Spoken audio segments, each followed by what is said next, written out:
इसके बाद हम लोग का एक और सेट बचेगा, यानी सेट नंबर 6 बचेगा, और सेट नंबर 7 हम लोगों ने देख लिया है। और इसके बाद जो है ना, मैं स्टार्ट करने वाला हूँ आपके लिए मैथ और इंग्लिश। आपका बहुत सारा डिमांड है, बहुत सारे कमेंट आते हैं कि भैया मैथ करा दो, इंग्लिश करा दो। तो मैं आपको अगले दिन आपको जो है इंग्लिश करा दूंगा, और उसके बाद मैं आपको मैथ करा दूंगा। आप पैसेंस रखिए, धैर्य रखिए, आप लगे रहिए हमारे साथ, जुड़े रहिए हमारे साथ, और मैं आपको एक सीट दिलाने के लिए जितनी मेहनत हो सकता है मैं उतना करने के लिए तैयार हूँ। लेकिन हमेशा याद रखिएगा कि आपको मेरे से ज़्यादा मेहनत करना पड़ेगा। मैं आपके लिए आपको सही सही गाइड कर सकता हूँ, सही सही नोट प्रोवाइड कर सकता हूँ, लेकिन पढ़ना तो आपको ही पड़ेगा। लेकिन आप अगर सही तरीके से सही गाइडेंस में अगर पढ़ लेते हैं ना, तो आपका सिलेक्शन कन्फर्म होना है। बहुत सारे ऐसे बच्चे हैं जो कि हमें कमेंट करते हैं, और इतने अच्छे अच्छे कमेंट करते हैं, जो मैं क्वेश्चन पूछता हूँ दिल खुश हो जाता है, और उनका मुझे लगता है कि कहीं ना कहीं सिलेक्शन उनका कंफर्म है। तो चलिए हम लोग देखते हैं, आज बिहार पुलिस का सेट नंबर 5 को देखेंगे, और उसके बाद जो है हम लोग इंग्लिश के मैराथन को देखेंगे, फिर मैथ के मैराथन को देखेंगे। उसके बाद अगर आप कहेंगे कि और भी मैराथन कराइए, तो मैं आपको ज्ञान बिंदु सर का जो सब्जेक्ट वाइज है, मैं सब्जेक्ट वाइज मैराथन करा दूंगा। आप कहेंगे ज्योग्राफी का भी मैराथन कर दूंगा, उसके बाद साइंस का भी मैराथन फिर से कर दूंगा। आप बस जुड़े रहिए, भरोसा रखिए, मैं आपको सारा का सारा चीज़ कराऊंगा एक अच्छे तरीके से। और जो भी थोड़ा बहुत मतलब गलतियां हो जाती है, तो मैं उसको सुधार करने का भी प्रयास कर रहा हूं, और आगे टाइम से आपको वो भी चीज़ देखने को नहीं मिलेगा। तो चलिए हम लोग स्टार्ट करते हैं आज के मैराथन को। और जो भी मैं क्वेश्चन आपको पूछूं, तो आप उसका तुरंत जो है कमेंट करिए, और मैं वेट करूंगा कि आप कितना सही कर पाते हैं रिप्लाई, और जितना 100 में से कितना स्कोर करते हैं आपको ये भी कमेंट करना है। इस वीडियो को बहुत सारे ऐसे भी बच्चे देख रहे होंगे जो कि दोबारा से इसको देख रहे हैं, तो बहुत अच्छी बात है अगर आप इसको इस सेट को दोबारा से लगा रहे हैं। भाई आप एक चीज़ ध्यान में रखना कि आप कोई गलत काम नहीं कर रहे हो, ये कोई नशा नहीं है जिससे कि आपका शरीर खराब हो जाएगा। बुक वाली नशा करने से ना आपका बहुत नॉलेज बढ़िया हो जाएगा, और आपका भविष्य उज्जवल। सामने निम्न में से किस पुराण का संबंध गुप्त वंश से है? तो गुप्त वायु, कैसे याद रखना है, गुप्त वायु। तो ऑप्शन नंबर सी हमारे यहाँ पे बिल्कुल राइट आंसर हो जाएगा। ठीक है, चलिए अगला क्वेश्चन की ओर चलते हैं। सांख्य दर्शन के प्रवर्तक निम्नलिखित में से कौन से थे? तो ये जो सांख्य दर्शन के प्रवर्तक हैं, कपिल हैं। बहुत बार ये क्वेश्चन पूछे जाते हैं, कई बार जो है पतंजलि के बारे में पूछ लिया जाता है, कई बार जो है गौतम के बारे में पूछ लिया जाता है। तो गौतम जो है न्याय दर्शन हो जाता है, और पतंजलि जो है आपका योग दर्शन हो जाता है। तो इसको भी ध्यान में रखना है। आगे देखते हैं निम्नलिखित में से कौन सा कथन सही नहीं है। तो देखते हैं कौन सा कथन सही नहीं है। तो यहाँ पे अगर आप देखेंगे तो ऑप्शन नंबर जो सी है, चोलकालीन सिक्के कलंजू चांदी के थे, तो ये ऑप्शन जो है सही नहीं है। और ये जो है सोने के बने होते थे, तो यहाँ पे चांदी ना होकर सोना हो जाएगा। चलिए अगला क्वेश्चन देखते हैं। मोहम्मद गौरी का भारत पर पहला आक्रमण, पहला सफल आक्रमण की बात कर रहा है, तो पहला सफल आक्रमण किसके विरुद्ध हुआ था? तो यहाँ पे आंसर की बात करूँ तो ये आपका मुल्तान हो जाएगा। Right answer option number B. Vijayanagar आने वाला प्रमुख विदेशी यात्री में से कौन देवराय द्वितीय के समय में आया था? तो देवराय द्वितीय के समय में अब्दुल रज्जाक आया हुआ था। अगला देखते हैं। शिवाजी अष्टप्रधान में विदेश मंत्री को क्या कहा जाता था? तो शिवाजी के अष्टप्रधान में विदेश मंत्री को क्या कहते थे? तो ये कहते थे सुमंत। तो ऑप्शन नंबर क्या हो जाएगा? सी बिल्कुल राइट हो जाएगा। उसके बाद है किस सिख गुरु का प्रारंभिक नाम लहना था? तो ये जो नाम है गुरु अंगद का नाम है, ये लहना था। अब आपको ये भी बताना है कि सिख गुरु में से जो अंतिम गुरु थे वो कौन थे? कमेंट बॉक्स में कमेंट करना है। अगला क्वेश्चन देखते हैं। सुरक्षा प्रकोष्ठ की नीति, जिसको कहते हैं रिंग फेंस पॉलिसी, का संबंध किस गवर्नर जनरल से है? तो इसका संबंध जो है वारन हेस्टिंग्स से है। तो ऑप्शन नंबर ए यहाँ पे राइट हो जाएगा। निम्न में से किस विद्रोह से संबंधित चितर सिंह थे? तो चितर सिंह का जो संबंध था वो था आपका रामोसी विद्रोह से। ऑप्शन नंबर यहाँ पे बी राइट हो जाएगा। अगला क्वेश्चन देखते हैं। निम्नलिखित में से किसने, यहाँ पे ये गलती प्रिंट है, तो निम्नलिखित में से किसने 1906 में Indian society of oriental arts की स्थापना किया? तो यह स्थापना जो है अवनींद्रनाथ टैगोर के द्वारा किया गया। तो ऑप्शन नंबर डी यहाँ पे राइट हो जाएगा। बाल गंगाधर तिलक द्वारा स्थापित होम रूल लीग के सचिव कौन थे? तो होम रूल लीग का जो सचिव हैं वो आपका एनसी केलकर है। तो ऑप्शन नंबर बी यहाँ पे राइट हो जाएगा। बांटो और छोड़ो का नारा मुस्लिम लीग ने किस अपने अधिवेशन में दिया था? तो ये बांटो और छोड़ो का नारा जो दिया गया था, ये दिया गया था कराची अधिवेशन में। ठीक है, अब आपको कमेंट में ये करना है कि कराची अधिवेशन कब हुआ था जहाँ पे ये बांटो और छोड़ो की नारा दिया गया था। अगला क्वेश्चन देखते हैं। कानून की आत्मा की रचना किसने किया हुआ है? तो इसकी रचना जो है मॉन्टेस्क्यू ने किया हुआ है। तो ऑप्शन बी राइट हो जाएगा। असत्य का मिलान कीजिए, तो कौन सा यहाँ पे असत्य है? तो यहाँ पे जो दुनिया का मजदूरों एक हो, ये गलत है। ये नारा जो है रूसो ने नहीं दिया था। तो ऑप्शन नंबर डी हमारा यहाँ पे राइट हो जाएगा। और ये नारा जो दिया गया था, ये दिया गया था आपका कार्ल मार्क्स के द्वारा और उनका एक मित्र था फ्रेडरिक एंगल्स, उनके द्वारा दिया गया था। ठीक है, ऑप्शन डी राइट हो जाएगा। अरुणाचल प्रदेश की सीमा निम्न में से किस देश के साथ नहीं लगता है? तो किसके साथ नहीं लगता है? तो चलिए इसकी बात करते हैं। तो अरुणाचल प्रदेश का सीमा जो है ये आपका बांग्लादेश के साथ में नहीं लगता है। ठीक है, तो ऑप्शन बी राइट हो जाएगा। बाकी म्यांमार, भूटान, चीन सबके साथ मिलता है।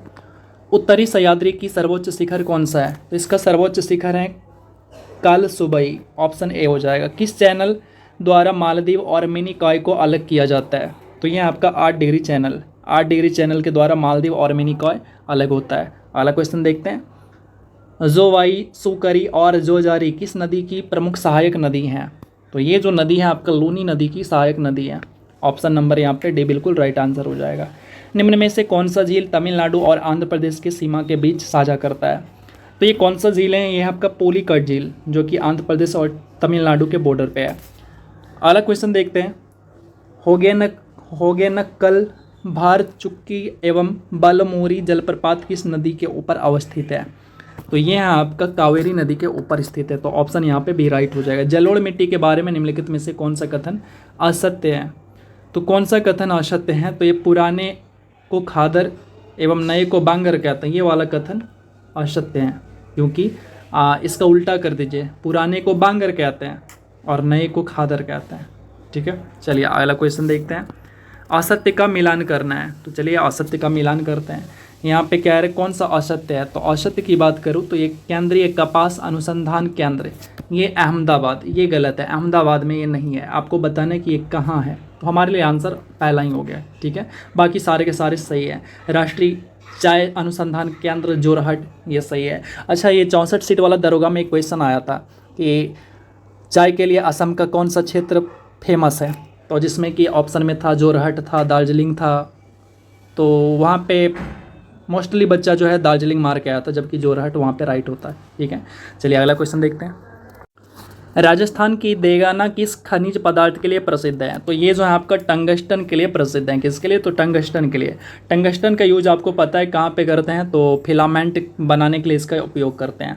सर्वाधिक नगरीय जनसंख्या प्रतिशत वाला राज्य कौन सा है? तो ये राज्य है आपका गोवा हो जाएगा। ऑप्शन नंबर बी राइट हो जाएगा। निम्न में से कौन सी परियोजना महाराष्ट्र में स्थित नहीं है? तो महाराष्ट्र में कौन सी परियोजना स्थित नहीं है? तो ये आपका वारगी परियोजना, जो कि महाराष्ट्र में स्थित नहीं है। बाकी सारे के सारे महाराष्ट्र में भी स्थित हैं। ठीक है, चलिए आगे देखते हैं। निम्न में से कौन सी राष्ट्रीय उद्यान असम में स्थित नहीं है? तो असम में कौन सा स्थित नहीं है? तो ये जो डी है ना, क्लाउडेड लेपर्ड, ये आपका असम में स्थित नहीं है। ये है कहाँ पे? तो ये आपका जो है त्रिपुरा के अंदर स्थित है। बाकी मानस हो गया, रायमोना हो गया जो कि हाल ही में बना हुआ है, उसके बाद नामेरी हो गया, तो ये तीनों के तीनों असम में है। मूल अधिकारों से संबंधित निम्नांकित निर्णयों का सही कालानुक्रम कौन सा है? तो आपको अगर यहाँ पे डेट पता होगा कि कौन सा केस कब हुआ, तो फिर आप इसको ईजिली क्या कर सकते हैं, सॉल्व कर सकते हैं। अदरवाइज आपको परेशानी हो सकता है। तो सबसे पहला कौन सा होगा? तो सबसे पहला जो है आपका बेरुवाड़ी बनाम भारत संघ होगा। ठीक है, उसके बाद दूसरा कौन सा होगा? तो पहला हो गया ये। उसके बाद दूसरा कौन होगा? तो दूसरा जो है आपका हो जाएगा गोलकनाथ बनाम पंजाब राज्य। तीसरा कौन सा होगा? तो तीसरा हो जाएगा आपका ये केशवानंद भारती बनाम केरल राज्य। और चौथा हो गया मिनरवा मिल बनाम भारत संघ। तो ये हो गया ऑप्शन नंबर ए यहाँ पे राइट हो जाएगा। अगला क्वेश्चन देखते हैं। भारतीय संविधान का कौन सा अनुच्छेद उपराष्ट्रपति के पदों को निरूपित करता है? यानी भारत का एक राष्ट्रपति होगा, ये कौन सा अनुच्छेद कहता है? तो ये है आपका अनुच्छेद 63। ठीक है, अगला देखते हैं। निम्नलिखित में से कौन सी एक समिति पंचायती राज से संबंधित नहीं है? तो पंचायती राज से संबंधित समिति कौन सी नहीं है? तो आपका पहला ही हो जाएगा PVN राव समिति, ये पंचायती राज से संबंधित नहीं है। जबकि बलवंत राय, अशोक मेहता, ML सिंघवी, ये सारे के सारे पंचायती राज से संबंधित हैं। अगले 1862 में निम्नलिखित में से किस भारतीय को तत्कालीन वायसराय कैनिंग ने अपनी विधान परिषद में नामित किया था? तो ये है आपका बनारस के राजा, पटियाला के महाराजा और दिनकर राव, इन सभी को इन्होंने नामित किया था। तो ऑप्शन डी हो जाएगा। संविधान सभा के सदस्यों में अनुसूचित जनजाति के सदस्यों की संख्या कितनी थी? तो ये संख्या जो है 33 थी। तो ऑप्शन ए यहाँ पे राइट हो जाएगा। स्वतंत्र भारत के पहले मंत्रिमंडल में संबंध में किसका मिलान जो है गलत है? ठीक है, आपको ये पहला जो है ना मंत्रिमंडल, उसको बिल्कुल याद रख लेना चाहिए, क्योंकि यहाँ से पूछे जाते हैं। चलिए तो देखते हैं कौन गलत है। श्रम मंत्री जगजीवन राम थे, बिल्कुल सही। रक्षा मंत्री बलदेव सिंह थे, सही है। और कानून मंत्री यानी विधि मंत्री जोगेंद्र नाथ मंडल थे, जबकि रेलवे मंत्री आपका जॉन मथाई नहीं थे, पहला वाला ये नहीं थे, ठीक है। तो ये गलत हो जाएगा। आपको कमेंट करना है कि रेलवे मंत्री कौन था। आप तुरंत जाके मंत्रिमंडल देखिए और याद करिए उसको, ठीक है। आप देखे होंगे बलदेव सिंह यानी रक्षा मंत्री, बहुत बार पूछे भी जाते हैं, यहीं से पूछे जाते हैं। अगला यहाँ पे भाग दे रखा है और उसका मिलान दे रखा है, तो कौन सा मिलान जो है सही नहीं है, आपसे ये पूछ रहा है, ठीक है। तो चलिए देखते हैं। तो भाग 11 जो है आपका, इसमें जो है संघ एवं राज्य के बीच का संबंध है, तो एक का आपका 3 हो जाएगा। उसके बाद जो है भाग 15 आपका निर्वाचन से संबंधित है, तो बी का जो है आपका 1 हो जाएगा। इसके बाद है भाग 17 का संबंध जो है आपका राजभाषा से है, तो यहाँ पे सी का 2 हो जाएगा। और भाग 18 जो है यानी डी, ये मैच हो जाएगा आपका आपात उपबंध में, तो डी का 4 हो गया। और भाग 5 जो है यानी भाग 20 जो है ई, ये आपका संविधान संशोधन हो जाएगा, ठीक है। तो ऐसा ऑप्शन कहाँ है, तो चलिए देखते हैं। ऐसा ऑप्शन हमें डी में देखने को मिल रहा है, तो ऑप्शन नंबर डी राइट हो जाएगा। अगला क्वेश्चन देखते हैं, निम्नलिखित में से कौन सा महासागरीय धारा हिंद महासागर से संबंधित है। तो ये है आपका अलगुहास की धारा, तो ऑप्शन नंबर सी यहाँ पे राइट हो जाएगा। राष्ट्रपति को उसके कार्यकाल के अनुसार व्यवस्थित करना है, ठीक है। तो पहले किनका कार्यकाल, फिर किनका कार्यकाल, इस तरह से। तो इसमें आपको पता होना चाहिए कि किनका कार्यकाल कब आया था, तो ही आप इसको सही कर सकते हैं। तो यहाँ पे सबसे पहला जो है आपका डॉक्टर जाकिर हुसैन हो जाएगा। उसके बाद जो है आपका वीवी गिरी हो जाएगा, दो नंबर पे ये हो जाएगा। और तीसरे नंबर पे कौन हो जाएगा, तो तीसरे नंबर पे आपका जो है ज्ञानी जैल सिंह हो जाएगा, ये 3 हो जाएगा। और उसके बाद जो है आपका चौथे पे आ जाएगा KR नारायण। तो ऐसा कहाँ पे है, तो ऐसा जो है ऑप्शन बी है। चलिए अगला क्वेश्चन देखते हैं। डियागो गार्सिया कहाँ पे स्थित है, तो डियागो गार्सिया जो स्थित है ये आपका पेरिस के अंदर स्थित है, तो पेरिस नहीं, माफ करेगा, हिंद महासागर में स्थित है। तो ऑप्शन नंबर ए यहाँ पे राइट हो जाएगा। निम्नलिखित में से किसे स्वर्ण द्वारका नगर कहा जाता है, तो स्वर्ण द्वारका नगर जो है सैन फ्रांसिस्को को कहा जाता है। ऑप्शन नंबर डी यहाँ पे राइट हो जाएगा। अगला है, निम्नलिखित में से कौन भारत के प्रधानमंत्री बनने से पहले मुख्यमंत्री नहीं रहे थे। इस तरह क्वेश्चन एनटीपीसी में आया हुआ था, तो कौन नहीं रहे हुए थे, हमसे यहाँ पे ऐसा पूछ रहा है। तो ये चंद्रशेखर राव जो है ना, ये नहीं रहे थे, बाकी सारे के सारे पहले मुख्यमंत्री बने थे, देन फिर प्रधानमंत्री बने थे। चलिए अगला क्वेश्चन देखते हैं। अगला क्वेश्चन है, भारत में सबसे अधिक जैव विविधता संपन्न क्षेत्र कौन सा है, तो ये आपका पश्चिमी घाट जो है, ये आपका बिल्कुल राइट आंसर हो जाएगा। भारत में प्रोजेक्ट टाइगर नामक कार्यक्रम कब से स्टार्ट होता है, तो ये प्रोजेक्ट टाइगर नामक कार्यक्रम जो है 1973 से स्टार्ट होता है। ऑप्शन नंबर यहाँ पे बी बिल्कुल राइट आंसर हो जाएगा। अम्ल वर्षा के लिए कौन ज़्यादा उत्तरदायी है, तो अम्ल वर्षा के लिए 2 चीज़ उत्तरदायी होता है, एक होता है SO2, दूसरा होता है NO2। तो यहाँ पे आपसे पूछ रहा है कौन उत्तरदायी है, तो ऑप्शन नंबर डी यहाँ पे राइट हो जाएगा, ए और बी दोनों हो जाएगा, ठीक है। उसके बाद है, भोपाल के यूनियन कार्बाइड फैक्ट्री में दुर्घटना कब होती है, तो ये 3 दिसंबर 1984 की बात है, जहाँ पे MIC मतलब हो गया मिथाइल आइसोसाइनेट, इसका रिसाव हो जाता है, ठीक है। तो ये आपका ऑप्शन नंबर ए यहाँ पे राइट हो जाएगा। एक पारसेक कितने प्रकाश वर्ष के बराबर होता है, तो एक पारसेक जो है आपका कितना होता है, तो ये होता है आपका 3.26 के बराबर होता है। अगला क्वेश्चन देखते हैं, निम्न में से किस उपकरण के द्वारा ध्वनि ऊर्जा को विद्युत ऊर्जा में रूपांतरण किया जाता है, तो मैराथन में भी मैंने आपको बताया था।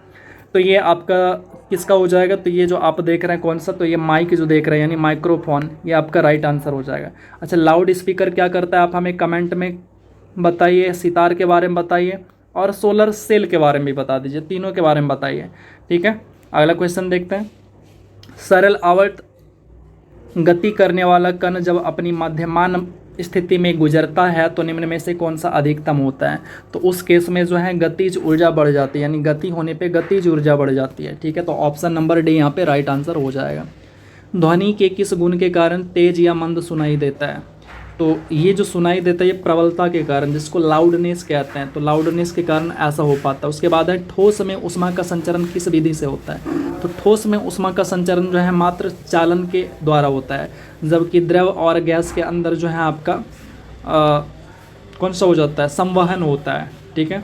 और विकिरण के लिए कोई भी माध्यम की जरूरत नहीं होता है। चलिए अगला क्वेश्चन देखते हैं। निम्न में से किस रंग के प्रकाश का प्रकीर्णन सबसे कम होता है, यानी सबसे कम विचलित कौन सा प्रकाश का किरण होता है, तो ये लाल हो जाएगा। लेकिन सबसे अधिक पूछेगा तो वो आपका बैंगनी हो जाएगा। सबसे अधिक आयनन क्षमता किसका होता है? तो सबसे अधिक आयनन क्षमता जो है ये आपका अल्फा कण का होता है। तो ऑप्शन ए यहाँ पे राइट हो जाएगा। अगला क्वेश्चन है, सबसे पहले इलेक्ट्रॉन के आवेश का सफलतापूर्वक निर्धारण किसने किया था? तो ये निर्धारण जो किया हुआ था ये था आपका मिलीकन के द्वारा। तो ऑप्शन नंबर आपका ए यहाँ पे बिल्कुल राइट हो जाएगा। अगला क्वेश्चन है, किस तत्व का इलेक्ट्रॉन बंधुता सबसे अधिक होता है? तो इलेक्ट्रॉन बंधुता सबसे अधिक होता है ये है आपका क्लोरीन का। ऑप्शन नंबर बी यहाँ पे राइट हो जाएगा। अगला क्वेश्चन देखते हैं, निम्न में से किस अम्ल को म्यूरिएटिक अम्ल कहा जाता है? तो म्यूरिएटिक अम्ल कहते हैं HCl को, यानी हाइड्रोक्लोरिक एसिड को। अगला है, LPG का मुख्य घटक क्या होता है? तो LPG का मुख्य घटक होता है आपका मीथेन ब्यूटेन हो जाएगा। यानी LPG के अंदर सबसे ज़्यादा क्या पाया जाता है? तो ये पाया जाता है आपका ब्यूटेन, जबकि इसमें 3 चीज़ पाए जाते हैं, मीथेन, प्रोपेन और ब्यूटेन, लेकिन उनमें से सबसे ज़्यादा ब्यूटेन पाए जाते हैं। अब आपको कमेंट बॉक्स में कमेंट करना है कि जो LPG सिलेंडर होता है उसके अंदर जब कोई दुर्घटना ना हो उसके लिए उसमें कौन सी गैस मिलाई जाती है? यानी किसी दुर्घटना से बचने के लिए उसमें जो गैस मिलाई जाती है ताकि स्मेल आए, तो स्मेल के लिए उसमें कौन सी गैस मिलाई जाती है? चलिए अगला है, प्रोड्यूसर गैस के नाम से किसको जाना जाता है? तो चलिए देखते हैं प्रोड्यूसर गैस। आपको मैं बता देता हूँ, यहाँ पे 2 चीज़ होते हैं, एक होता है प्रोड्यूसर गैस, एक होता है भाप गैस, यानी इंग्लिश में कहते हैं वाटर गैस। तो दोनों को एक बार में एक साथ अच्छे से समझा देता हूँ। तो देखिए, जब भी आपको वाटर गैस बोले ना, एक होता है वाटर गैस यानी भाप gas, water gas, water gas. Water gas जैसे ही बोलेगा, वाटर को क्या कहते हैं इंग्लिश में? इंग्लिश में नहीं, केमिस्ट्री में H2O कहते हैं, ठीक है। चलिए, प्रोड्यूसर गैस और वाटर गैस दोनों में जो है आपका CO कॉमन होगा, ठीक है, और जुड़ा क्या रहेगा अलग से, उसकी बात करता हूँ। तो CO दोनों में कॉमन होगा। तो देखिए CO सब में है, बिल्कुल है। अब वाटर गैस अगर आपको लिखना है तो वाटर को क्या लिखते हैं केमिस्ट्री में? H2O। तो अगला H2 पकड़ लीजिए, तो ये वाटर गैस हो गया। और अगर आप N2 ले लीजिएगा तो वो प्रोड्यूसर गैस हो जाएगा, ठीक है। चलिए क्लियर हो गया। तो यहाँ पे जो हमारा राइट आंसर हो जाएगा वो क्या हो जाएगा? तो ऑप्शन नंबर ए यहाँ पे बिल्कुल राइट आंसर हो जाएगा, यानी ये हो गया आपका प्रोड्यूसर गैस। जबकि आप ये जो देख रहे हैं ये आपका क्या है? तो ये आपका वाटर गैस है। चलिए अगला क्वेश्चन देखते हैं। वाटर गैस हो गया, ठीक है। मिलेराइट किसका अयस्क है? तो मिलेराइट जो है आपका जस्ता का अयस्क होता है। तो ऑप्शन नंबर सी राइट हो जाएगा। अगला क्वेश्चन देखते हैं। लार ग्रंथि से निम्न में से कौन सा एंजाइम का स्रवण नहीं होता है? तो लार ग्रंथि से जो है ये टाइलिन नहीं निकलता है, ठीक है। तो ऑप्शन नंबर यहाँ पे ए बिल्कुल राइट आंसर हो जाएगा। अगला क्वेश्चन देखते हैं। अच्छा, टाइलिन तो लार से निकलता है, शायद ये यहाँ पे ना गलती दे रखा है, पेप्सिन होना चाहिए, ठीक है। अच्छा, आप हमें कमेंट करके बताना क्या ये सही है या गलत है। 56 नंबर क्वेश्चन, ये सही है या गलत है, हमें आप कमेंट करके बताइएगा। अगला है, चपटे कृमि का उत्सर्जन निम्न में से किसके द्वारा होता है? तो इसका उत्सर्जन जो होता है ये होता है आपका विसरण के द्वारा होता है। तो ऑप्शन बी राइट हो जाएगा। निम्न में से कौन सा कर्ण अस्थियां नहीं है, यानी कान की हड्डियां नहीं होती, ये हमसे पूछ रहा है। तो देखिए, अगर यहाँ पे आंसर की बात करूँ तो कान में कितने हड्डी होते हैं? कान में जो है आपका 3 हड्डी होते हैं। कौन कौन से? इनकस, ये स्टेपीज होते हैं, इनकस होते हैं, मैलियस होते हैं। अच्छा, यहाँ पे जो आपका सेट में आंसर दे रखा है ना, ये ऑप्शन नंबर डी दे रखा है, स्टेपीज दे रखा है। ये तो हड्डी होती है कान की, ठीक है। तो ये आपका गलत आंसर दे रखा है। तो कौन सा आंसर हमारा कौन सा होगा? ह्यूमेरस हो जाएगा। ह्यूमेरस क्या होता है? ये हाथ की हड्डियाँ होती हैं, ठीक है। ऑप्शन नंबर हमारा बी यहाँ पे राइट हो जाएगा। अगला देखते हैं, निम्न में कौन मोनोसैकेराइड नहीं है? तो मोनोसैकेराइड कौन सा नहीं है? तो ये आपका माल्टोज हो जाएगा, जो कि मोनोसैकेराइड नहीं है। अगला क्वेश्चन, प्रोटीन शब्द का प्रयोग सर्वप्रथम किसने किया था? तो प्रोटीन शब्द का प्रयोग सर्वप्रथम जो है वर्जेलियस ने किया था। तो ऑप्शन नंबर यहाँ पे बी राइट हो जाएगा। काला जार किस परजीवी के कारण होता है? तो काला जार जो होता है वो होता है आपका लिसमैनिया डोनोवानी के कारण होता है, ठीक है। ऑप्शन ए यहाँ पे राइट हो जाएगा। उच्च श्वसन में कितना प्रतिशत ऑक्सीजन छोड़ा जाता है? यानी जब श्वसन हम बाहर निकालते हैं, श्वास को बाहर छोड़ते हैं, तो ये कह रहा है कि उस टाइम कितना ऑक्सीजन बाहर निकलता है? तो उस टाइम जो है 17% ऑक्सीजन बाहर निकलता है। कंप्यूटर का पितामह किसको कहते हैं? तो आपने नाम सुना होगा, चार्ल्स बैबेज। तो ऑप्शन नंबर ए यहाँ पे राइट हो जाएगा। अगला क्वेश्चन है, भारत का पहला एक्वा पार्क किस राज्य में स्थापित किया जाएगा? तो ऑप्शन को देखते हैं। तो एक्वा पार्क जो है अरुणाचल प्रदेश के अंदर स्थापित है। विश्व हिंदी सम्मेलन की मेजबानी करने वाला प्रशांत क्षेत्र का पहला देश कौन बनेगा? तो ये जो है आपका फिजी बनेगा। अगला है, इसरो के सबसे भारी रॉकेट LMB-3M2 ने कितने उपग्रहों को ऑर्बिट में स्थापित किया है? तो ये स्थापित किया हुआ है टोटल 36 को, जो कि रिकॉर्ड कायम किया हुआ था। उसके बाद है हाल ही में किसे बीसीसीआई के नए अध्यक्ष के रूप में चुना गया है। तो बीसीसीआई का नए अध्यक्ष जो चुना गया है ये है आपका रोजर बिन्नी, ठीक है, चिन्नी नहीं, रोजर बिन्नी। अगला क्वेश्चन देखते हैं, निम्नलिखित में से साहित्य लहरी के लेखक कौन है। तो साहित्य लहरी के जो लेखक ये आपका सूरदास हो जाएगा राइट आंसर, ठीक है। अगला देखते हैं, निम्न में से देश रत्न के नाम से किस व्यक्ति को जाना जाता है। तो देश रत्न के नाम से किनको जानते हैं, हमने आपको एक मैराथन के अंदर बिहार रत्न, बिहार केसरी के नाम से पूछा था। तो यहाँ पे जो आंसर हो जाएगा आपका डॉक्टर राजेंद्र प्रसाद, बिल्कुल राइट आंसर हो जाएगा, ठीक है, ऑप्शन ए। अगला है IMF के अनुमान के अनुसार 2022 में PPP आधारित प्रति व्यक्ति GDP द्वारा दुनिया की सबसे बड़ी अर्थव्यवस्था किस देश की होगी। तो ये हो जाएगा चीन का, तो ऑप्शन ए यहाँ पे राइट हो जाएगा। वायुसेना दिवस कब मनाते हैं। तो वायुसेना दिवस जो मनाया जाता है वो मनाया जाता है आपका 8 अक्टूबर को मनाया जाता है, तो ऑप्शन यहाँ पे बी राइट हो जाएगा। अगला है विश्व व्यापार संगठन की स्थापना किस वर्ष किया गया था, यानी WTO की स्थापना की बात कर रहा है। तो WTO की स्थापना जो है 1995 में, यानी ऑप्शन ए राइट हो जाएगा, जो कि WTO को पहले गैट बोलते थे, GATT। अच्छा, गैट का फुल फॉर्म आप बताइए तो कमेंट में। चलिए अगला देखते हैं, निम्नलिखित में कौन कराची से प्रकाशित होने वाला समाचार पत्र है। तो ये समाचार पत्र है आपका डॉन, तो ऑप्शन बी यहाँ पे, ऑप्शन डी ये राइट हो जाएगा। निजी क्षेत्र और बाजार के सापेक्ष राज्य एवं सरकार की भूमिका के आधार पर अर्थव्यवस्था को कितने श्रेणियों में वर्गीकृत किया गया है। तो ये किया गया है टोटल 3 वर्ग में। अगला है जर्मन एवं पोलैंड के बीच की सीमा रेखा को क्या बोलते हैं। तो इसको बोलते हैं Hindenburg Rekha, option A right हो जाएगा। अगला क्वेश्चन देखते हैं, राज्यसभा के लिए नामित होने वाली प्रथम महिला अभिनेत्री कौन है। ये भी क्वेश्चन पूछा गया है। तो ये है आपका नरगिस दत्त, ऑप्शन सी हो जाएगा। दक्षिणी ध्रुव पर पहुंचने वाला विश्व का प्रथम व्यक्ति कौन था। तो ये है आपका अमंडसेन, ऑप्शन बी राइट हो जाएगा। उसके बाद है भारत में सबसे लंबा सड़क पुल कौन सा है। तो ये कौन सा सड़क पुल है, तो आपका है भूपेन हजारिका सेतु, ठीक है, ऑप्शन नंबर यहाँ पे ए राइट हो जाएगा, जो कि असम के अंदर है, असम अरुणाचल प्रदेश को जोड़ता है। निम्नलिखित में से भारत का प्रथम पनडुब्बी कौन सा है। तो भारत का प्रथम पनडुब्बी की अगर मैं बात करूँ तो ये हो जाएगा आपका INS Kaveri, option number C यहाँ पे राइट हो जाएगा। अगला क्वेश्चन देखते हैं, खनन और उत्खनन में संलग्न श्रम की प्रकृति को निम्नलिखित में किसके जरिए संकेतित किया जाता है। तो ये किया जाता है रेड कॉलर जॉब के अंदर, तो 80 का ए हो जाएगा। अब यहाँ से मैथ का सवाल है, तो चलिए इसको भी हम लोग अच्छे से देख लेते हैं। तो मैथ का सवाल क्या कह रहे हैं कि 5 घंटियाँ क्रमशः 6, 8, 12, 18 और 45 सेकेंड के अंतराल पर बजती है। यदि वे प्रातः 8 बजे यानी सुबह 8 बजे एक साथ बजा तो फिर से वो दोबारा एक साथ कब बजेगा। तो इस तरह के जो सवाल होते हैं ना, आपको वहाँ पे क्या करना होता है, ये जो नंबर आपने देखा ना ऊपर में, इसका आपको LCM ले लेना है। तो 6, 8 का LCM कितना होता है, तो ये हो जाएगा आपका 24। उसके बाद 12 और 24 का LCM, तो इसका भी 24। उसके बाद 18 और 24 का LCM 72, और 72, 45 का LCM कितना हो जाएगा, तो वो हो जाता है आपका 360। यानी LCM हमारा टोटल कितना आ गया, ये आ गया आपका 360। आप अपने से खुद से नंबर का LCM निकाल लीजिए, मैं डायरेक्टली निकाल लिया, उसके बारे में मत सोचिए। तो LCM हो गया 360, ठीक है। अब ये जो 360 है ना, ये सेकेंड है, ये क्या है, सेकेंड है।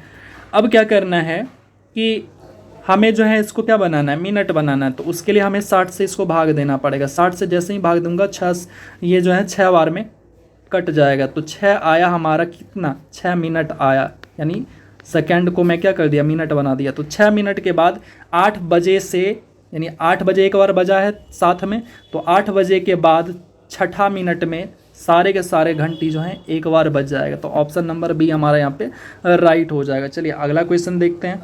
अगला क्वेश्चन कह रहा है कि ए की आय बी की आय के 15% के बराबर है। अच्छा, ऐसा बोला है, ए की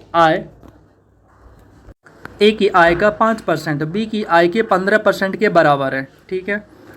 तो उसके बाद कह रहा है बी की आय का 10%, सी के आय के 20% के बराबर है। तो इसको पहले लिखना सीखिए। तो चलिए लिखते हैं इसको। दे रखा है सवाल में ए की आय का 5% बराबर है बी की आय का 15% का। तो देखिए यहाँ पे मैं लिख लिया हूँ।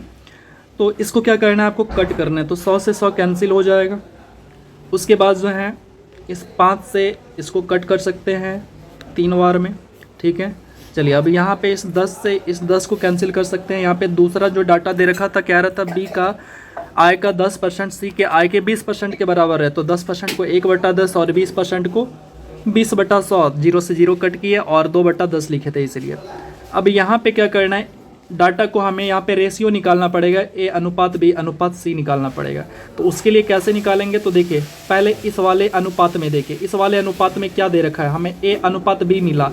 ए का अनुपात कहाँ पे है, तो ए के सामने इधर अनुपात जो है ये ए का अनुपात है, तो ए का अनुपात की जगह 3 मिल गया। बी का अनुपात, इसका अनुपात कितना है, तो इधर वाला जो है ये बी का अनुपात है, तो वहाँ पे 1 है, तो ये मिल गया हमें। ठीक है, अगला देखते हैं। अब इधर वाले में देखिए, इधर वाले में बी अनुपात सी मिलेगा, तो बी का अनुपात कितना है, तो यहाँ पे ये वाला जो बी है इसका अनुपात आपको ये वाला नंबर, ये सामने वाला बी का अनुपात होता है, तो बी के जगह 2 लिखना है। उसके बाद सी का अनुपात कितना है, तो इस सी का अनुपात आपको इधर मिलेगा, जो बचा है वो, तो 1 बचा है, तो सी का अनुपात ये हो गया। तो अब ए बी सी का अनुपात हम लोग देखते हैं, ए बी सी का अनुपात क्या होगा, तो ए बी सी का अनुपात जो है इसको मल्टीप्लाई कर लीजिए, तो ये 6 हो गया। उसके बाद ये आपका 2 हो गया, उसके बाद ये आपका 1 हो गया। तो हमारे पास ए बी सी का अनुपात है 6:2:1। अब यहाँ पे कह रखा है कि जो सी का आय है ना वो 2000 है, यानी 1 का अनुपात 2000 रुपये के बराबर है। अब आपसे पूछा कि ए बी सी तीनों का आय मिला के कितना है, तो आप यहाँ पे ऐड करिए तीनों को, तो टोटल हो जाता है 9। तो 9 को 2000 से गुना कर दीजिए, तो हमारा आंसर जो है ये हो गया 18,000 रुपये तीनों का मिला के हो जाता है। तो चलिए आगे। एक वस्तु का विक्रय मूल्य, इसके क्रय मूल्य का 4/3 है। कुछ नहीं करना है आपको, यहाँ पे विक्रय मूल्य को SP बोलते हैं, SP लिखिए, पेन चेंज कर रहा हूँ। उसके बाद क्रय मूल्य का तो CP हो गया, ये कह रहा 4/3 है, तो 4 और बटा 3, तो इधर आके गुना कर दीजिए। ठीक है, अब कह रहे हैं कि लाभ प्रतिशत कितना है, तो देखिए यहाँ पे है CP, तो CP का वैल्यू यहाँ सामने वाला, और SP का जो वैल्यू है ये SP, इसका वैल्यू यहाँ ये वाला होता है। तो चलिए रेशियो निकालते हैं। CP 3 है, SP 4 है, तो 1 का लाभ हो रहा है, यानी आप जो है 3 में खरीद रहे हैं और 4 में बेच रहे हैं, तो 1 रुपये का लाभ हो रहा है। कितने पर, तो हमेशा CP पर, तो CP कितना है, तो 3, तो 1/3 को कहते हैं कितना, 33, सही 1/3%, या फिर आप इसको 100 से गुना करके सॉल्व कर लीजिए, तो ऑप्शन डी राइट हो गया। अगला क्वेश्चन देखते हैं। अगला है 0.36 तथा 0.48 का तृतीयानुपाती क्या होगा, तो इसके लिए एक फार्मूला आता है B²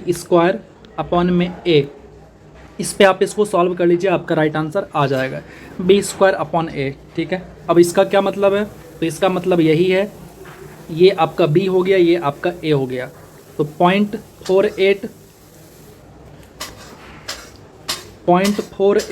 into 0.48 into 1 minute into 0.48 upon A की जगह है 0.36, इसको सोल्व कर लीजिए, आपका आंसर आ जाएगा। ऑप्शन नंबर कौन सा, तो ऑप्शन नंबर C आपका यहाँ पे राइट आंसर आ जाएगा। चलिए अगला क्वेश्चन देखते हैं। अगला क्वेश्चन है, किसी धन का 3 वर्ष में चक्रवृद्धि मिश्र धन 6690 रुपये हो जाता है, तथा 6 वर्ष में यही रुपए जो है कितना हो जाता है, 10,035 हो जाता है, तो वो धन कितना है। इसके लिए एक फार्मूला आता है। क्या फार्मूला आता है, आपको धन निकालना है ना, तो धन को कहते हैं प्रिंसिपल, यानी P बराबर, तो आपको यहाँ क्या करना है, पहला मिश्र धन का स्क्वायर, मिश्र धन को कहते हैं A, पहला मिश्र धन का स्क्वायर अपॉन दूसर का जो मिश्र धन है उसको भाग दे दीजिए, बस आपका राइट आंसर आ जाएगा। इसको अच्छे से लिख देता हूँ, ये है आपका दूसरा वाला मिश्र धन, यानी A2, ये आपका पहला मिश्र धन हो गया, ये आपका पहला मिश्र धन हो गया, ये आपका दूसरा मिश्र धन हो गया। पहला मिश्र धन को स्क्वायर करिए, यानी इसका स्क्वायर करिए, और उसको भाग दे दीजिए किससे, दूसरा मिश्र धन यानी इससे, आपका आंसर आ जाएगा। ठीक है, आंसर आ जाएगा आपका ऑप्शन नंबर C, आप इसको ध्यान रखिएगा। अगला क्वेश्चन देखते हैं। 2 लंबवृत्तीय बेलनों के आयतन बराबर है, ठीक है, यानी 2 बेलन है जिसका आयतन बराबर है, इनका ऊंचाई का अनुपात दे रखा है, और आपसे पूछ रहे हैं कि इसके आधार की त्रिज्या का अनुपात क्या होगा। तो बड़ा ही सिंपल है, इसको कैसे करना है तो इसको देख लेते हैं। तो चलिए हम लोग भी मान लेते हैं कि 2 बेलन है, तो जिसका आयतन, तो बेलन का आयतन होता है क्या, तो होता है πr² होता है, यही होता है ना, πr² होता है, तो r²h ये हो गया h। ठीक है, बराबर बोला है तो बराबर भी दिखाते हैं, तो ये हो गया बराबर। ठीक है, अब यहाँ पे समझिएगा हमें क्या कहा गया है, तो हमें ये कहा गया है कि 2 बेलन है, तो 2 बेलन है, त्रिज्या भी अलग अलग होगा, तो पहले को r1 बोल देते हैं और हाइट को भी ऊंचाई को भी 1 बोल देते हैं। तो दूसरा का आयतन लिखते हैं तो ये पाई ही रहेगा, इसको R2 बोल देते हैं, और स्क्वायर, ये स्क्वायर हो गया। उसके बाद इधर इसके ऊंचाई को H2 बोल देते हैं। अब आते हैं सवाल पे। तो पाई रहेगा ही, वैल्यू सेट करते हैं, R1 रहेगा ही, इसका स्क्वायर रहेगा, H के जगह यानी पहला हाइट का अनुपात कितना 1 है तो इंटू 1 कर दीजिए बराबर। अब इधर पाई रहेगा ही, R2 का स्क्वायर रहेगा ही, और H2 के जगह कितना लेना है 3 लेना है। अब क्या करिए तो यहाँ पे देखिए पाई से पाई कैंसिल हो जाएगा हमारा, ये पाई ख़त्म। उसके बाद अब इसका हमें रूट हटाना है, यानी स्क्वायर को हटाना है। स्क्वायर को हटाएंगे तो दूसरे तरफ रूट लगता है, तो यहाँ पे 3 के ऊपर रूट आ गया। अब यहाँ पे देखिए R2 से हमें स्क्वायर हटाना है, तो इसका जब स्क्वायर हटाएंगे तो इधर दूसरे तरफ यानी 1 के ऊपर रूट लगेगा, तो 1 के ऊपर रूट लगने से कोई मतलब ही नहीं रहता है। तो हमारा जो R1 और R2 का अनुपात आ गया, तो ये कितना आ गया, तो R1 का वैल्यू कहाँ है, ये है R1, इसके सामने वाला होता है जो वैल्यू है वो R1 का वैल्यू होता है। तो R1 का वैल्यू हो गया आपका √3 और R2 का वैल्यू हो गया आपका 1। तो ऑप्शन नंबर हमारा C यहाँ पे बिल्कुल राइट आंसर हो जाएगा। चलिए अगला क्वेश्चन देखते हैं। tan थीटा बराबर आपको दे रखा है वैल्यू, तो tan थीटा को क्या बोलते हैं पता है, P/B बोलते हैं, यानी ये जो वैल्यू है P का है और ये जो वैल्यू है ये आपका B का है। H निकालना है हमें, तो चलिए H निकाल लेते हैं। तो H बराबर क्या करते हैं, H बराबर करते हैं √अंडर P का स्क्वायर प्लस में B का स्क्वायर। तो P का स्क्वायर करिए तो 1, B का स्क्वायर करिए तो 7, तो 1 + 7 क्या हो गया 8, तो √8 हो गया आपका किसका H का वैल्यू। तो ये ध्यान में रखना है, √8 हो गया हमारा H का वैल्यू। चलिए अब देखते हैं, इधर साइड में लिख देता हूँ, H बराबर हो गया आपका √8। ओके, अब सोल्व करना है इसको। तो cos थीटा बराबर क्या होता है, cos थीटा बराबर होता है आपका H/P होता है। तो सबका वैल्यू सेट कर दीजिए। तो जैसे ही वैल्यू सेट करेगा तो चलिए मैं सेट कर देता हूँ। तो ये हो गया आपका √8/1 का स्क्वायर माइनस √8/√7 का स्क्वायर बटा, अब इसी को प्लस करना है, √8/1 का स्क्वायर और प्लस √8/√7 का स्क्वायर। इसको सोल्व करिए तो आपका जो है ऑप्शन नंबर, इसको सोल्व करिए खुद से, तो ऑप्शन नंबर डी आपका यहाँ पे बिल्कुल राइट आंसर हो जाएगा, यानी 3/4 आपका आंसर हो जाएगा। अगला क्वेश्चन देखते हैं। अगला क्वेश्चन कह रहा है कि एक व्यक्ति 3 विभिन्न स्कीमों में क्रमशः 6 वर्ष, 10 वर्ष तथा 12 वर्ष के लिए धन लगाता है। तो मान लेते हैं कि उसका 3 स्कीम जो है कौन कौन सा है, कोई भी मान लेते हैं। तो उसके बाद कह रहा है कि तीनों के ब्याज की दर जो है 10%, उसके बाद जो है 12%, उसके बाद 15% वार्षिक दर है। तो स्कीम की समाप्ति पर उन्हें बराबर ब्याज मिलते हैं। तो इन तीनों स्कीम में पूंजी कितना लगाता है, तो मानते हैं पहले में पूंजी जो है वो P1 लगाता है, दूसरे में जो है वो पूंजी कितना लगाता है तो P2 लगाता है, तीसरे में पूंजी जो है वो P3 लगाता है। ठीक है, दर देख लेते हैं। तो दर की अगर मैं बात करूं तो पहले में दर कितना था, 1 मिनट, थोड़ा सा स्पेस नहीं मिल रहा है तो मैं खाली जगह में जाता हूं। तो चलिए इसका पहले समय को लिख देते हैं। तो समय कितना था, तो समय था आपका 6 वर्ष। उसके बाद इसका कितना था, तो इसका था आपका 10 वर्ष, और फिर इसका था आपका 12 वर्ष। ठीक है, ये हो गया आपका 12 वर्ष, ये हो गया 12 वर्ष। अब देख लेते हैं क्या, तो रेट देख लेते हैं। दर कितना था, तो 10%, ये 10% हो गया, और ये आपका कितना 12%, और ये आपका कितना, तो ये आपका 15%। अब आपको क्या करना है, अनुपात निकालना है। तो जैसे ही अनुपात निकालेंगे तो ये पूरा कट के क्या हो जाएगा, P1 × 1 अनुपात P2 × 2 अनुपात P3 × 3 हो जाएगा। तो हमें अनुपात निकालना है, P1, P2, P3 का अनुपात निकालना है। तो कैसे निकलेगा, तो देखिए सिंपल है। आप P1 का अनुपात निकालना चाहते हैं, P2 का अनुपात निकालना चाहते हैं, P3 का अनुपात निकालना चाहते हैं। ठीक है, आपको क्या करना पड़ेगा, जिसका भी अनुपात निकालना है, जैसे P1 का निकालना है तो आप P1 को ढक के बाकी को मल्टीप्लाई कर दीजिए। तो 2 × 3 कितना हो गया 6। उसके बाद P2 का निकालना चाहते हैं तो P2 को ढक के बाकी 2 का मल्टीप्लाई कर दीजिए। तो 1 × 3 कितना हो गया 3। उसके बाद P3 का निकालना चाहते हैं तो अब क्या करिए, 3 को ढक के बाकी दोनों नंबर को मल्टीप्लाई करिए। तो 1 × 2 2 हो गया। तो ये हमारा अनुपात हो गया, ये हमारा राइट आंसर हो गया। चलिए अगले क्वेश्चन की ओर। तो यहाँ पे ऑप्शन नंबर डी हमारा राइट आंसर हो जाएगा। अगला क्वेश्चन देखते हैं। एक विद्यालय में अध्यापकों में से प्रत्येक ने उतने ही रुपए दिए जितने अध्यापक थे। यानी अगर 8 अध्यापक थे तो उन्होंने 8 रुपये ही दिए, अगर 10 अध्यापक थे तो उन्होंने 10 रुपये दिए।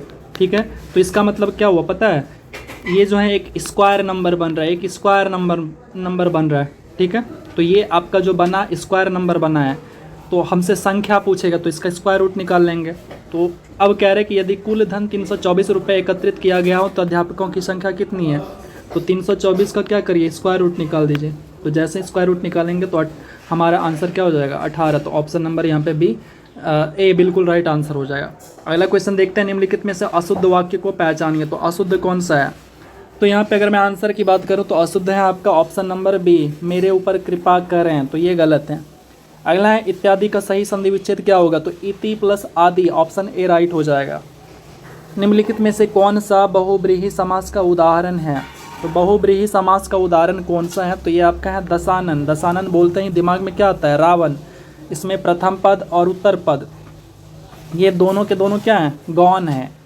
किसी तीसरे ही, यानी इसका मीनिंग जो है दोनों पद को छोड़ के किसी विशेष पद से उत्तर मिलता है हमें। चलिए आगे देखते हैं। निम्नलिखित में से एक स्वर्ण, यानी स्वर्ण का पर्यायवाची शब्द नहीं है, कौन सा नहीं है ये हमें बताना है। तो देखिए, तो ये जो हिरण्या है ना, ये स्वर्ण का पर्यायवाची शब्द नहीं है। अब आते हैं 95 नंबर पे। यहाँ कह रहे हैं हिंदी में कुल कितने सर्वनाम हैं। तो हिंदी में सर्वनाम की संख्या जो है 11 है। ऑप्शन यहाँ पे क्या हो जाएगा, सी। अगला क्वेश्चन है इंग्लिश का question, to have an itching palm, इसका मीनिंग कौन सा होता है। अच्छा, ये आइडम्स है, इसका मतलब क्या होता है पता है, हाथ में खुजली होना। ठीक है, तो हाथ में खुजली होना मतलब होता है लालची होना। तो to be greedy for money, तो ऑप्शन नंबर डी यहाँ पे राइट हो जाएगा। सब्सट्रैक्टेड का यहाँ पे अपोजिट मीनिंग पूछा है। तो सब्सट्रैक्टेड मतलब होता है कम करना, घटाना, तो इसका हमें अपोजिट मीनिंग बताना है। तो यहाँ पे अगर मैं आंसर की बात करूँ तो ये हो जाएगा आपका एडजंक्ट हो जाएगा, ऑप्शन बी। इसके बाद है एक्सप्लिक्ट का हमें क्या देना है, सिनोनिम देना है, यानी पर्यायवाची शब्द देना है। तो एक्सप्लिक्ट का मतलब होता है स्पष्ट होना। तो अगर आंसर की बात करो तो ये हो जाएगा आपका स्पेसिफिक हो जाएगा राइट आंसर। अगला क्वेश्चन देखते हैं। A house of shelter for a dog, यानी डॉग का जो हाउस होता है या निवास होता है उसको क्या बोलते हैं, तो उसको जो है कैनल बोलते हैं। अच्छा, हैंगर किसको बोलते हैं आप हमें कमेंट में बताइएगा, क्योंकि मैंने एक दिन मैराथन में बताया हुआ था आपको। अगला क्वेश्चन, अ पेयर ऑफ अनसियंजेज dash over the forest yesterday, तो यहाँ पे कौन सा मीनिंग, कौन सा वर्ब आएगा जो कि एग्जैक्ट मीनिंग देगा।